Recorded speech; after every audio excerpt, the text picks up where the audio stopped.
Hello everyone, this is Professor Pawan Shwankar and I welcome you in a third lecture of Control System Engineering. And in last two lectures we have started our first unit, Control System and its classification.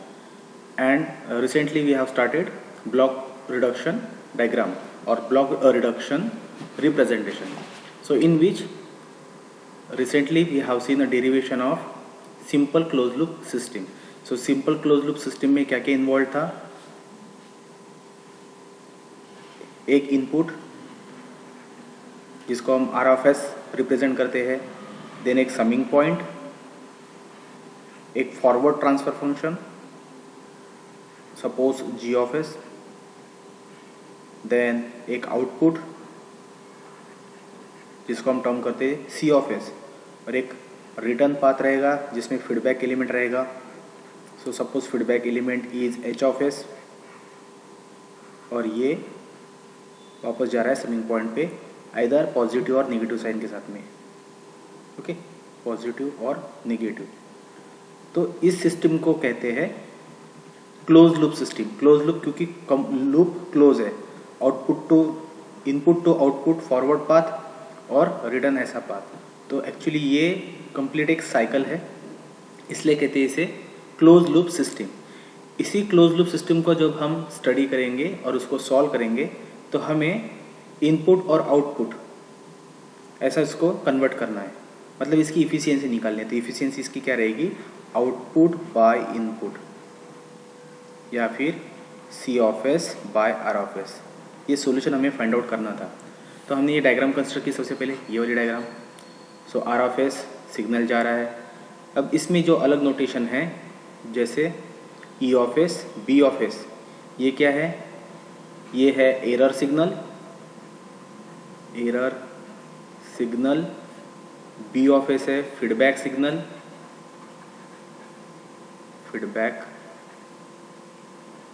Signal. Okay, C of S control output. G of S अभी मैंने बताया था transfer function, forward transfer function. H of S क्या है? Feedback element या फिर return transfer function. तो इस डायग्राम को स्टडी करने के बाद में हमने सबसे पहले 3 इक्वेशन कंस्ट्रक्ट किए. तो इसमें से ई ऑफ एस की वैल्यू क्या है? ई ऑफ एस मतलब एरर सिग्नल की वैल्यू क्या है? तो देखो डायग्राम में, देखो यहाँ पे ई ऑफ एस है. सो ई ऑफ एस की वैल्यू क्या होनी चाहिए? इसके पहले का आर ऑफ एस और एक नीचे से ये जो जा रहा है बी ऑफ एस, उसमें ऐड हो रहा है या फिर सब्ट्रैक्ट हो रहा है. तो ई ऑफ एस इक्वल टू हम यहाँ पे लिख सकते हैं e of S equal to are of s either minus और प्लस, जैसा फीडबैक का जो साइन है वो फीडबैक सिग्नल का. So minus plus b of S. तो ये हो गया इक्वेशन नंबर 1. देन अगर हम बी ऑफ एस की वैल्यू डायग्राम पे से हमें लिखनी है तो बी ऑफ एस क्या होना चाहिए? उसके पहले का पार्ट एच ऑफ एस और उसके पहले का पार्ट इस लाइन में आने वाला output that is c of S. So b of S equal to H of S into C of S. और लास्ट में सी ऑफ एस की वैल्यू, तो सी ऑफ एस डायग्राम में कहाँ पे है? यहाँ पे है. तो सी ऑफ एस क्या होना चाहिए? सी ऑफ एस, इसके सी ऑफ एस के पहले क्या है? ये जी ऑफ एस और उसके पहले है ई ऑफ एस. तो ई ऑफ एस और जी ऑफ एस का जो मल्टीप्लिकेशन है वो रहेगा C of S. So C of S को लिख दिया हमने E of S into ji of S.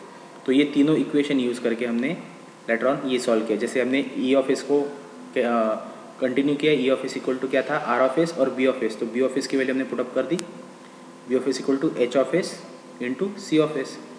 बाद में हमने इक्वेशन 3 को एडजस्ट किया. इक्वेशन 3 क्या था? C of S equal to E of S into ji of S. So यहाँ से हमने C of S by ji of S मतलब ई ऑफ एस की वैल्यू निकाली. तो ई ऑफ एस क्या हो जाएगा? C of S by ji of S. तो यहाँ पे देखो E of S by ji of S is equal to E of S. So C of S by ji of S equal to E of S. और e of S की value जो हमने ऊपर लिखी थी उसको कंटिन्यू किया. तो इक्वेशन हो गया अभी यहाँ पे C of S by ji of S equal to ये ऊपर का R of S minus plus H of S into C of S. Now अब देखो जी ऑफ एस से कंप्लीट इक्वेशन को उधर मल्टीप्लाई कर दिया तो सी of S equal to equation हो जाएगा. तो ये हो गया C of S equal to complete equation. उसके बाद में देखो सी ऑफ एस जो टर्म है वो हमने एक जगह पे ला के रख दी. तो यहाँ पे सी ऑफ एस है और इसमें भी सी ऑफ एस है. तो इधर का सी ऑफ एस और इधर का सी ऑफ एस तो जब हम ये टर्म इक्वल टू साइन के वो साइड में लेके जाएंगे तो क्या हो जाएगा, साइन क्या था इसका साइन है माइनस प्लस, इधर साइन हो जाएगा प्लस माइनस। तो हमने क्या किया, सी ऑफ एस कॉमन भी निकाला, मतलब ये टर्म हमने उधर भी भेजी और सी ऑफ एस कॉमन भी निकाला। तो यहाँ पे सी ऑफ एस कॉमन निकालेंगे तो बचेगा 1, और इतनी बड़ी टर्म से सी ऑफ एस जब कॉमन निकालेंगे तो रहेगा एच ऑफ एस और जी ऑफ एस। तो यहाँ पे बचा देखो 1 plus minus H of S into ji of S, और कॉमन निकाला हमने C of S equal to क्या था, are of S into ji of S. तो यहाँ से फाइनली हमें आउटपुट बाय इनपुट, मतलब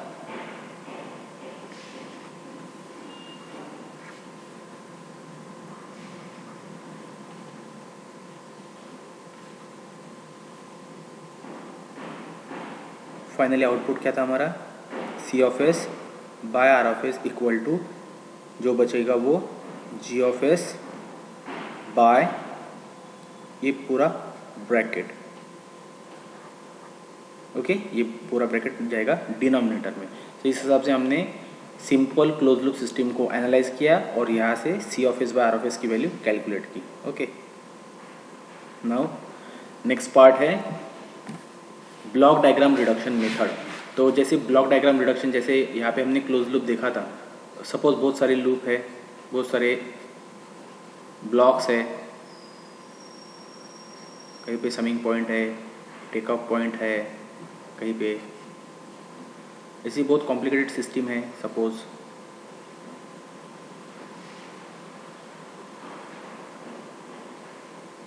और सपोज यहाँ पे सी ऑफ एस और यहाँ पे आर ऑफ एस, तो ऐसी कोई सिस्टम है पर्टिकुलर।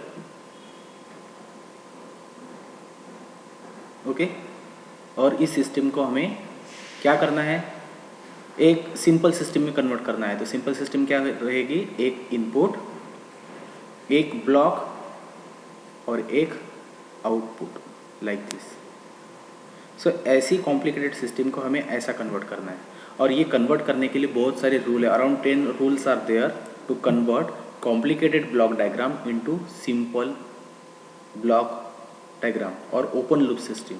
जैसे ये क्लोज लूप हो गया, यहाँ पे ओपन लूप रहेगा क्योंकि अभी फीडबैक एलिमेंट नहीं है ना, तो ये हो गया ओपन लूप।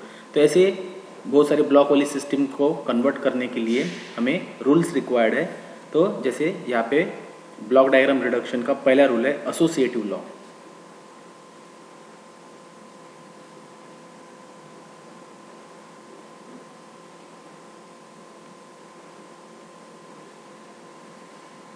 सो एसोसिएटिव लॉ क्या है, consider 2 summing point as shown in figure. तो मैं यहाँ पे फिगर ड्रॉ कर रहा हूँ कि सपोज 2 समिंग पॉइंट है, और समिंग पॉइंट मतलब क्या है, एक ऐसा पॉइंट जहाँ पे सिग्नल आ रहे हैं इधर ऐड होने के लिए या फिर सब्ट्रैक्ट होने के लिए। तो समिंग पॉइंट है तो वो इंडिविजुअल नहीं रहेगा, अकेला नहीं रहेगा, वहाँ पे कुछ अलग और ब्रांचेस भी रहेगी।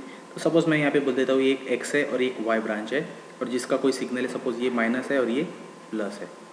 यहाँ से हमारा आर ऑफ एस मतलब रेफरेंस इनपुट जा रहा है यहाँ से भी, और यहाँ पे हम कहीं पे भी हमारा कंट्रोल आउटपुट हमें मिल रहा है। So according to associative law, अगर 2 समिंग पॉइंट सीरीज में हैं, ओके, और इसके बीच में कुछ भी नहीं है, प्योरली सीरीज में है, सीरीज में मतलब एक के बाद एक,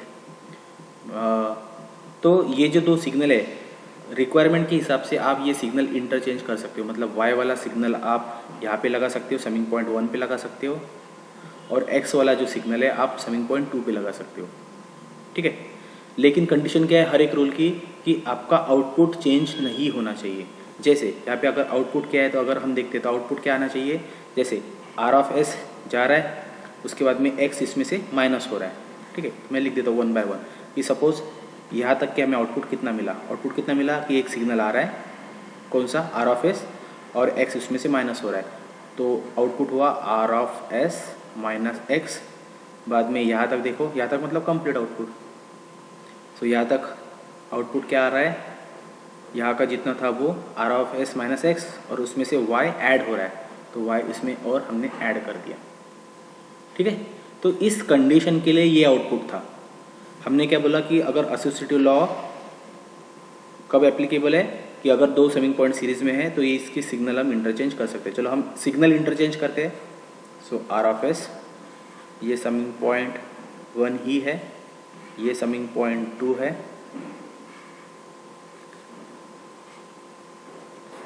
और यहाँ पे मिल रहा है हमें हमारा आउटपुट।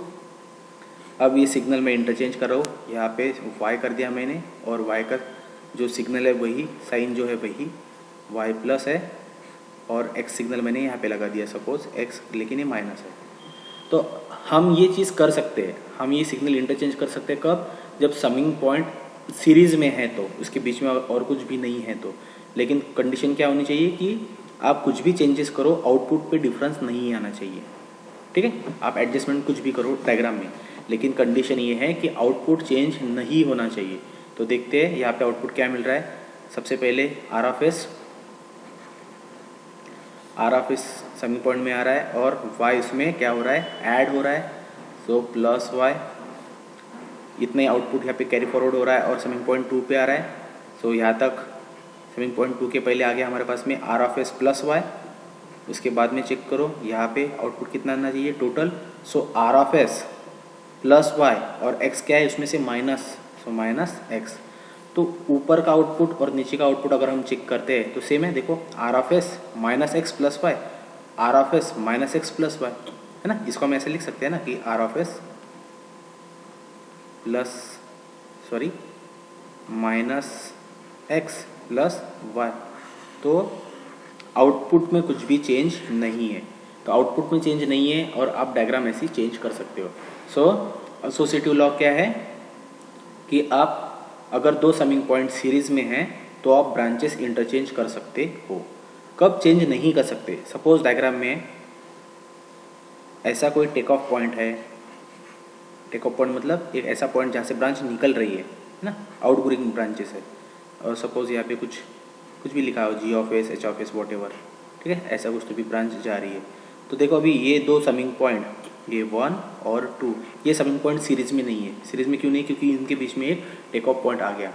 या फिर अगर ऐसा कुछ है, इसके बीच में ब्लॉक है एच ऑफ एस, तो दो समिंग पॉइंट के बीच में अगर ब्लॉक लग गया है तो भी आप उसको एसोसिएटिव लॉ अप्लाई नहीं कर सकते। प्योरली दोनों समिंग पॉइंट सीरीज में होने चाहिए, then and only then you can apply associative law. Clear?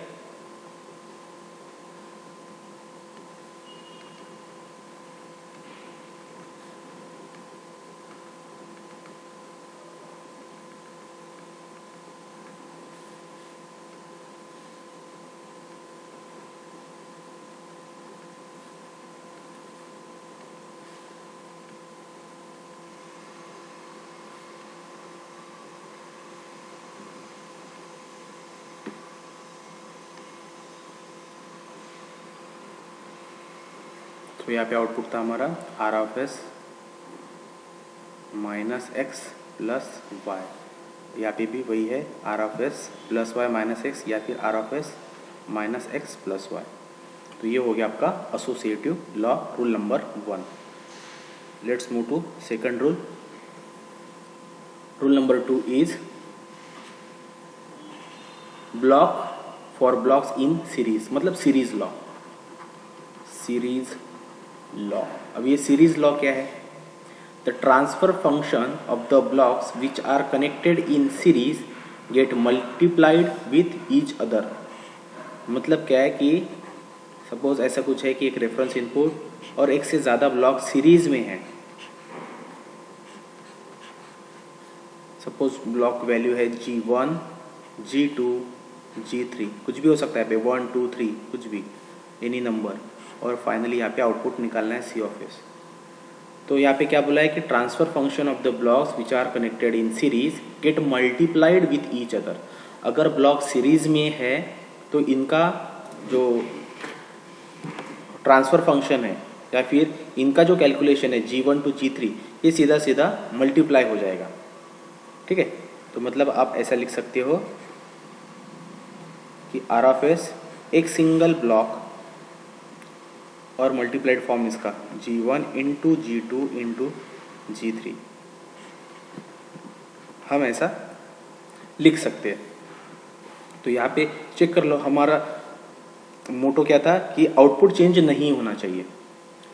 सो देखो सी ऑफ एस अगर आउटपुट निकालना है तो अगर समिंग जहाँ पे समिंग पॉइंट है वहीं पे जो सिग्नल है वो ऐड या सब्ट्रैक्ट होगी, अदरवाइज हर जगह पे मल्टीप्लिकेशन रहेगा। तो सी ऑफ एस तक आउटपुट क्या है, जो कुछ भी हमारे पास में सबका सब multiplication, so are of S into g one into g two into g three, so are of S into g one into g two into g three. और यहाँ पे जैसे अकॉर्डिंग टू लॉ हमने ये 3 ब्लॉक रिड्यूस करके एक single block बना दिया और उनका मल्टीप्लिकेशन दिखा दिया। तो यहाँ पे आउटपुट क्या होना चाहिए, C of S equal to are of S into block function, एक ब्लॉक क्या है G1 G2 G3 already multiplied है, सो G1 G2 G3। मतलब क्या है कि अगर एक से ज़्यादा ब्लॉक ऐसे आपको सीरीज में दिख रहे हैं ब्लॉक डायग्राम में, तो आप सीधा सीधा उनका मल्टीप्लिकेशन करके एक सिंगल ब्लॉक लिख सकते हैं। कंडीशन क्या है कि वो तीनों चारों जितने भी ब्लॉक है वो सीरीज में होने चाहिए। सपोज अगर यहाँ पे ऐसा कोई टेक ऑफ पॉइंट आपको अगर दिख रहा है, कोई ब्रांच एक्स्ट्रा ब्रांच जा रही है, सपोज एक्स ब्रांच जा रही है इधर, तो अब ये G1 G2 G3 सीरीज में है क्या, नहीं। लेकिन हाँ G1 और G2 सीरीज में है तो इनका मल्टीप्लिकेशन पॉसिबल है। एक सिंगल ब्लॉक बना देंगे हम यहाँ पे, ओके, और उसकी वैल्यू लिख देंगे हम G1 इंटू G2। लेकिन G1 G2 G3 का मल्टीप्लिकेशन नहीं हो सकता क्योंकि यहाँ पे बीच में टेक ऑफ पॉइंट है। तो अगर बीच में कहीं पे भी take off point, summing point अगर कुछ भी रहा तो this law is not applicable. Clear? नीचे दिख रहा है आपको की point, if there is a take off point और summing point between the blocks then it cannot be in series, मतलब आप सीरीज लॉ लगा नहीं सकते। तो सीरीज लॉ सिंपल है, अगर ब्लॉक्स आपको सीरीज में दिख रहे हैं तो उन सबका मल्टीप्लिकेशन। क्लियर है? तो ये था हमारा second law, series law. Let's move to next, that is rule number 3 for blocks in parallel.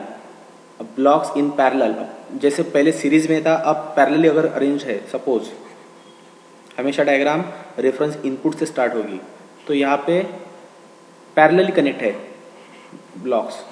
देखो सपोज पहला ब्लॉक है सपोज G1, एक दूसरा है G2, तीसरा है G3, और एक ही जगह पे कहीं पे जाके वो मिल रहे हैं।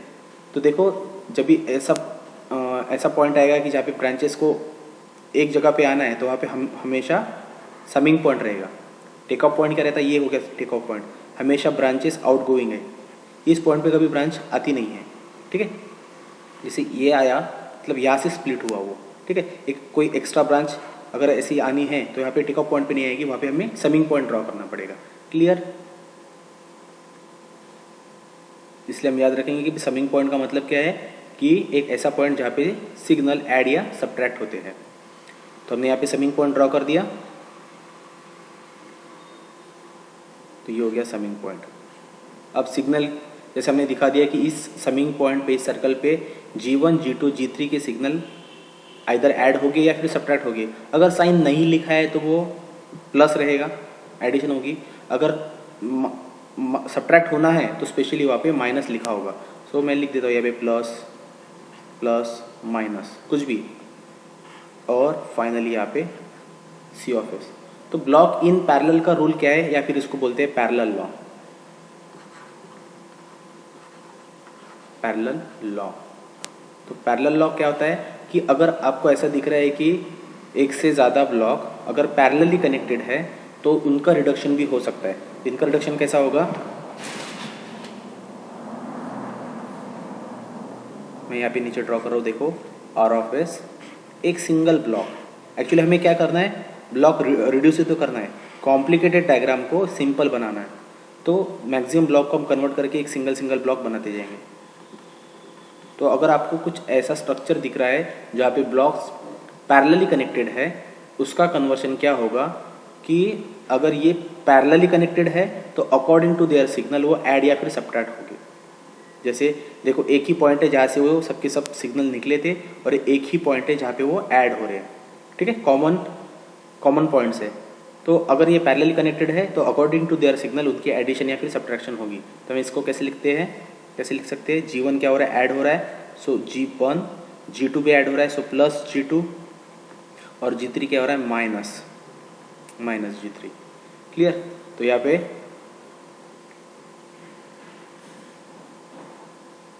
आउटपुट क्या आना चाहिए, देखो r of S into G1 ये प्लस हो रहा है, r of S into G2 ये भी प्लस हो रहा है, और are of S into G3 ये माइनस हो रहा है। तो r of S into G1 plus r of S into G2 और G3 वाला जो सिग्नल है वो माइनस है, सो minus r of S into G3। तो मैं अगर आर ऑफ एस कॉमन निकालूँ इसमें से, तो यहाँ पे bracket r of S in bracket G1 plus G2 minus G3, ये हो गया इसका आउटपुट। तो इस डायग्राम को हमने अगर ऐसा कन्वर्ट किया तो भी आउटपुट चेक करो, यहाँ पे है r of S equal to नहीं लिखना है, ब्रैकेट देना है, क्योंकि आर ऑफ एस और ये डायरेक्ट ब्लॉक है तो बस हर बार क्या होता, मल्टीप्लिकेशन होता। समिंग पॉइंट है इसलिए एडिशन सब्ट्रैक्शन हो रही है। इससे पहले तो हमने मल्टीप्लिकेशन ही किया, देखो r of S into G1 किया ना, मतलब आर ऑफ एस से सिग्नल तीनों ब्रांचेस में जा रहा है, ये करंट इस ब्रांच में, इस ब्रांच में और इस ब्रांच में, तीनों ब्रांच में जा रहा है। तो हर एक के लिए मैंने मल्टीप्लाई कर दिया, r of S into G1 plus r of S into G2 plus r of S into G3। और ये प्लस प्लस माइनस क्यों, क्योंकि ये सिग्नल यहाँ पे हम आउटपुट यहाँ पे निकाल रहे हैं। तो इस डायग्राम को हमने अगर ऐसी कन्वर्ट की तो यहाँ पे आउटपुट क्या मिलना चाहिए, C of S equal to are of S in bracket G1 plus G2 minus G3। तो देखो ये और ये आउटपुट सेम है, इसलिए अगर आपको स्ट्रक्चर कुछ ऐसा दिख रहा है तो आप इस स्ट्रक्चर को ऐसा लिख सकते हैं, नो इशू। पैरेलल है तो पैरेलल लॉ लगाएंगे। कब एप्लीकेबल नहीं रहेगा, ऑब्वियसली अगर वो पैरेलली कनेक्टेड नहीं है, बीच में कहीं तो भी कुछ अलग हो रहा है, जस्ट लाइक कहीं एक्स्ट्रा टेक ऑफ पॉइंट या समिंग पॉइंट उसमें ऐड हो गया तो नहीं होगा। क्लियर है। अब जैसे फॉर एग्जांपल एक समिंग पॉइंट यहाँ पे है और एक ब्रांच ऐसी आ रही है, या फिर यहाँ से कोई एक टेक ऑफ पॉइंट बाहर निकल रहा है, तो कोई भी ब्लॉक अब सीरीज पैरेलली नहीं है। देखो पैरेलल का मतलब क्या है, आर ऑफ एस जा रहा है एक समिंग पॉइंट पे आ रहा है, आर ऑफ एस से दूसरा सिग्नल आ रहा है समिंग पॉइंट पे आ रहा है, तो यहाँ पे हो रहा है, लेकिन ये एक्स्ट्रा टेक ऑफ पॉइंट ने डिस्टर्ब कर दिया। तीसरे के लिए जैसे ये आ रहा है लेकिन बीच में समिंग पॉइंट आ गया, तो ऐसे कुछ भी डिस्टर्बेंस बीच में नहीं चाहिए। अगर प्योरली तीनों ब्लॉक चारों ब्लॉक पैरेलली कनेक्टेड है, एक ही जगह से निकल रहे हैं और एक ही जगह पे ऐड या सब्ट्रैक्ट हो रहे हैं, तो उसको कहेंगे हम ब्लॉक्स आर इन पैरेलल, और वहाँ पे लगाएंगे हम पैरेलल लॉ। तो पैरेलल लॉ क्या रहेगा, जो सिग्नल है उसके साइन के हिसाब से उनकी एडिशन या फिर उनकी सब्ट्रैक्शन। क्लियर है। Now next is rule number 4, shifting summing point before the block. Shifting summing point before the block मतलब क्या, अभी यहाँ पे सपोज उसके पहले हमें डायग्राम एक इमेजिन करनी है कि कोई ऐसी डायग्राम है जहाँ पे इनपुट है। अब shifting summing point before the block मतलब ब्लॉक है, समिंग पॉइंट है, और सपोज आपको ब्लॉक के पहले, ब्लॉक के बिफोर आपको समिंग पॉइंट को शिफ्ट करना है। तो इमेजिन करने के लिए सबसे पहले ब्लॉक के बाद में समिंग पॉइंट मुझे ड्रॉ करना पड़ेगा। तो ये कोई ब्लॉक है, मैं लिख देता हूँ यहाँ पे जी ऑफ एस, और उसके बाद में है समिंग पॉइंट। अब समिंग पॉइंट अकेला रहेगा क्या, समिंग पॉइंट एक ऐसा पॉइंट है जहाँ पे हर बार ब्रांचेस ऐड या सब्ट्रैक्ट होती है, तो एक से ज़्यादा ही ब्रांच रहेगी। जैसे ये दूसरी ब्रांच मैंने निकाल दी एक्स और साइन भी दे दिया सपोज, और फिर बाद में आउटपुट है। क्लियर है इतना। तो अगर ऐसी कोई कंडीशन है और आपको क्या करना है, आपका इंटेंशन है कि इस समिंग पॉइंट को आपको उठा के ब्लॉक के पहले रखना है। ये सब एडजस्टमेंट है, क्यों, क्योंकि हमें ब्लॉक डायग्राम को सिंप्लीफाई करना है, एक छोटी सी ब्लॉक डायग्राम में कन्वर्ट करना है। तो अगर रिक्वायरमेंट है कि ये समिंग पॉइंट को उठा के आपको यहाँ पे शिफ्ट करना है तो क्या होगा। तो चलो हम ट्राई करते हैं। जैसे हमने बोला है कि ये इनपुट शिफ्ट करना है समिंग पॉइंट, तो मैंने समिंग पॉइंट पहले ड्रॉ कर दिया यहाँ पे, उसके सिग्नल के साथ में एक्स जिसका साइन है प्लस, उसके बाद में आएगा आपका ब्लॉक, ब्लॉक की वैल्यू है जी ऑफ एस, और बाद में है आपका सी ऑफ एस। तो हम ऐसे डायरेक्टली कर सकते हैं क्या? हमने क्या बोला था कि आउटपुट चेंज नहीं होना चाहिए। तो देखो आउटपुट चेंज हो रहा है या नहीं। तो फाइनली आउटपुट क्या आ रहा है? देखो आर ऑफ एस जा रहा है, जी ऑफ एस से मल्टीप्लाई हो रहा है। So are of S into ji of S, यहाँ तक हो गया। और बाद में ये एक्स नाम का सिग्नल इसमें ऐड हो रहा है। सो सिर्फ प्लस एक्स हो जाएगा। क्लियर है? आर ऑफ एस और जी ऑफ एस का मल्टीप्लीकेशन हो गया। यहाँ तक आ गए हम, इसके पहले समिंग पॉइंट के पहले तक, और समिंग पॉइंट में ये एक्स सिग्नल ऐड हो रहा है। So are of S into ji of S plus X. फिर जैसे हमने बोला था कि shifting summing point before the block, तो समिंग पॉइंट को शिफ्ट करना है ब्लॉक से पहले, यहाँ से उठा के यहाँ पे रखना है। तो हमने रख दिया। देखो अब समिंग पॉइंट पहले है, ब्लॉक बाद में। अगर हमने ऐसे चेंजेस डायरेक्टली किए तो हमारा आउटपुट पे क्या इफेक्ट आ रहा है? देखो ये क्या हो रहा है, आर ऑफ एस जा रहा है और एक्स उसमें ऐड हो रहा है। तो ये हो गया आपका r of S plus x, यहाँ तक। ठीक है, समिंग पॉइंट के बाद तक हमारा आउटपुट क्या आया? R of S plus x. Summing point इसलिए हमने एडिशन की, एडिशन या फिर सब्ट्रैक्शन। तो यहाँ तक मिला हमें r of S plus x. उसके बाद में ये जी ऑफ एस है, तो r of S plus x हो गया। उसके बाद में ब्लॉक है तो सीधा सीधा मल्टीप्लिकेशन में जाएगा। तो ये पूरी term into C of s, sorry g of s, इस ब्लॉक से हमने मल्टीप्लाई कर दिया। तो जी ऑफ एस जब इसको मल्टीप्लाई करेंगे तो ये पूरे इसको मल्टीप्लाई होगा। तो ये क्या हो गया? देखो r of S into ji of S, r of S into ji of S plus x into ji of S. तो अब चेक करो कि ये आउटपुट और ये आउटपुट सेम है क्या? यहाँ पे है r of S into ji of S plus x, और यहाँ पे r of S into ji of S plus x into ji of s. एक एक्स्ट्रा जी ऑफ एस उसमें आ गया। मतलब आप डायरेक्टली ऐसा चेंज नहीं कर सकते। ऐसा अगर आपको चेंज करना भी है, समिंग पॉइंट को अगर आपको किसी ब्लॉक के पहले शिफ्ट करना है तो एक अप्रोप्रिएट चेंज करने पड़ेंगे। सो नाउ टेल मी और ट्राई कि ऐसा आउटपुट, मतलब ये हो गया ओरिजिनल आउटपुट है ना, और आउटपुट चेंज नहीं होना चाहिए। तो यही आउटपुट लाने के लिए इस इक्वेशन में क्या चेंजेस करने पड़ेंगे? बस हमें यहाँ पे ये जी ऑफ एस नहीं चाहिए। अगर ये नहीं होता तो ऊपर का और नीचे का आउटपुट सेम है। तो अब चेक करो कि मैं यहाँ पे डायग्राम ड्रॉ कर रहा हूँ। फिर से r of S as per suggested हमने समिंग पॉइंट पहले ड्रॉ किया क्योंकि हमें शिफ्ट करना है, और उसके बाद में ब्लॉक चाहिए था। ब्लॉक कौन सा? जी ऑफ एस, और बाद में सी ऑफ एस।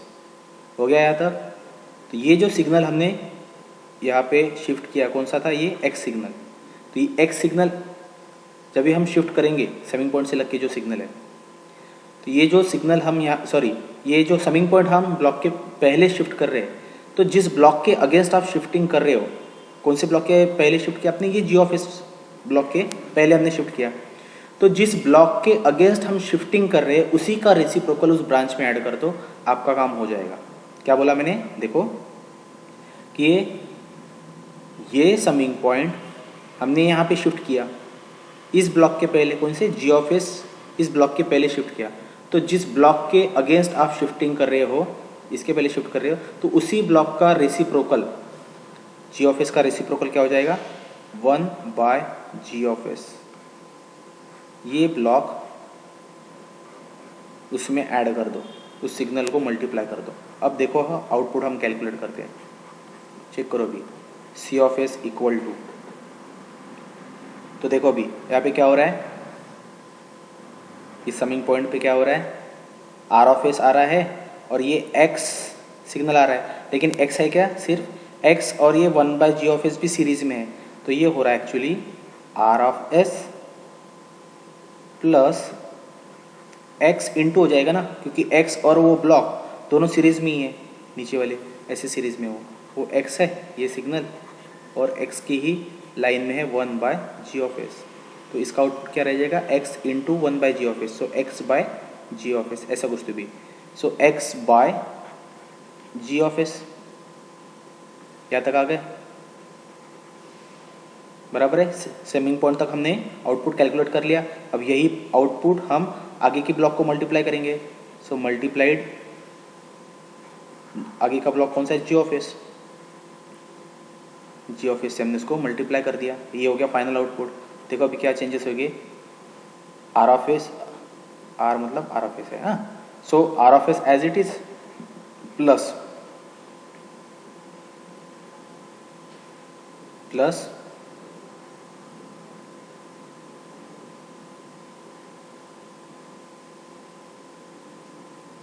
सॉरी, अब ये पूरा का पूरा जो आउटपुट है इसको मल्टीप्लिकेशन में है ना, इसलिए जी ऑफ एस इससे भी मल्टीप्लाई होगा, जी ऑफ एस इससे भी मल्टीप्लाई होगा। तो देखो ये मैं यहाँ पे बता रहा हूँ, तो हमारा आउटपुट क्या था, are of S plus x by g of S into ji of S. तो ये जी ऑफ एस से आर ऑफ एस का मल्टीप्लिकेशन हो जाएगा सबसे पहले, तो equal to are of S into ji of S plus नीचे एक टर्म है x by g of S into ji of S, तो जी ऑफ एस कैंसिल हो जाएगा, यहाँ पे बचा सिर्फ और सिर्फ एक्स। तो अगर आपको समिंग पॉइंट ब्लॉक के पहले शिफ्ट करना है ना, अब देखो ना आउटपुट सेम आ गया, ये आउटपुट और पहले का आउटपुट सेम है। तो मतलब क्या है कि अगर आपको समिंग पॉइंट किसी ब्लॉक के पहले शिफ्ट करना है तो जिस ब्लॉक के पहले आप शिफ्ट कर रहे हो उसी का रेसिप्रोकल उसमें ऐड कर दो। मतलब ये डायग्राम यहाँ पे क्या करना है, सिर्फ जी ऑफ एस के पहले शिफ्ट करना है, तो 1 बाई जी ऑफ एस उस ब्रांच में जो समिंग पॉइंट की जो ब्रांच रहेगी उसमें ऐड कर देना है। बस इतना काम अगर हमने कर दिया तो आपका आउटपुट सेम रहेगा, ठीक है। तो वैसे ही अगला भी रूल है कि जस्ट लाइक हमने अभी यहाँ पे देखा shifting a summing point before the block. तो सपोज आपको अगर shifting a summing point after the block करना है, कि मतलब समिंग पॉइंट पहले अवेलेबल है, जैसे इस डायग्राम में यहाँ पे है, और ये समिंग पॉइंट उठा के ब्लॉक के बाद में रखना है, तो क्या करना है, ठीक है। तो वो हम नेक्स्ट लेक्चर में डिस्कस करेंगे। आई होप आपको ये समझ में आ रहा है। तो हमने अभी तक एसोसिएटिव लॉ रूल नंबर 1, उसके बाद में सीरीज देखते हैं हम एक बार। एसोसिएटिव लॉ मतलब दो समिंग पॉइंट अगर सीरीज में है तो ब्रांच हम इंटरचेंज कर सकते हैं विद द सेम साइन। उसके बाद में है ब्लॉक इन सीरीज, अगर ब्लॉक सीरीज में है तो सीधा उनका मल्टीप्लिकेशन कर दो। और कब वो लॉ अप्लीकेबल नहीं रहेगा, अगर बीच में समिंग पॉइंट या फिर टेक ऑफ पॉइंट है तो। नेक्स्ट है block in parallel rule number 3, जैसे डायग्राम में दिख रहा है आपको, अगर ब्लॉक पैरेलली कनेक्टेड है तो उसका सोल्यूशन क्या रहेगा, उसका एडिशन या फिर subtraction depending on their respective sign. Rule number 4 is shifting a summing point before the block, कि समिंग पॉइंट को अगर ब्लॉक के पहले शिफ्ट करना है तो जिस ब्लॉक के पहले आप शिफ्ट कर रहे हो उसका रेसिप्रोकल उसमें लिख दो, मल्टीप्लाई कर दो, आपका काम हो जाएगा। Clear? So will stop here. Rule number 5 onwards we'll discuss in next lecture. So thank you.